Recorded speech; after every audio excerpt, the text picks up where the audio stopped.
Yo guys, so for today's video, dahil weekend ngayon, ay lalabas tayo for today's video. At ayan nga ang mga kasama ko, ang mga ate ko na nasa likod at itong dalawang makulit na ito.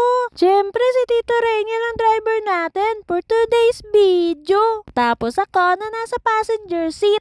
Itong dalawang magkapatid na ito ay nagkukulitan pa sa gitna. Inipisil ni Ate Sophie ang pisngi ni Gabi. Tayo nga ay pupunta ng SM Bacoor para makapaglakad-lakad at makapasyal itong dalawang bata na ito. Dahil magpapasukan na rin ang mga panahon na iyan. At hindi na rin magiging madalas ang paggala namin. Di ka sure? Siguro, ay ambot sa imo. Maya-maya nga lang pala ay nag-request ang mga bata ng kakantahin daw nila. Kaya ayun at plinay ko na sa head unit. Okay. Yeah.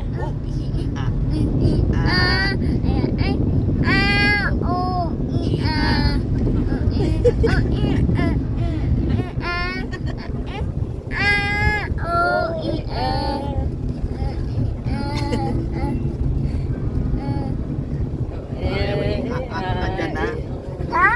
Ka na dyan?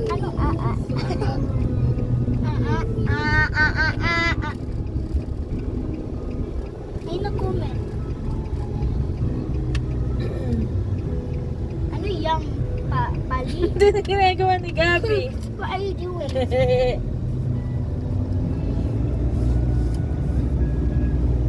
Post natin. Why you know me? Kaya nga, ano ginagawa niya? Ayan na.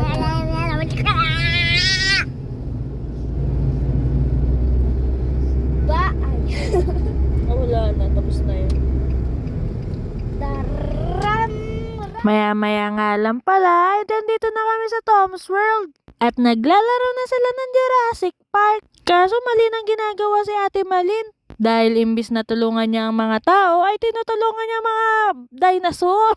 Very wrong. Dahil imbis na binabaril niya ang dinosaur, ang binaril niya yung helicopter na may namang tao.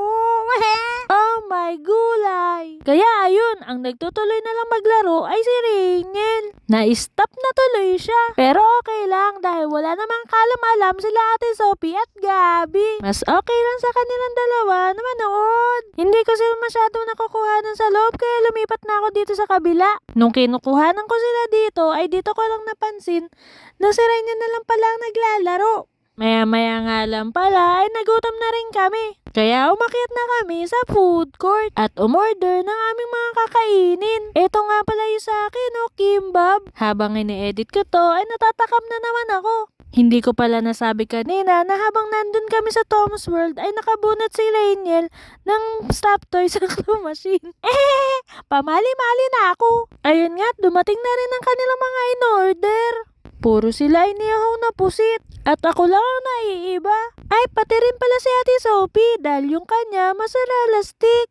Tara, let's eat! Ayan nga ang mga nangyari nung umalis kami at gumala sa SM Bacoor. Kaya dito ko na tinatapos tong video na to. Hanggang sa susunod. Paalam, mamamamam!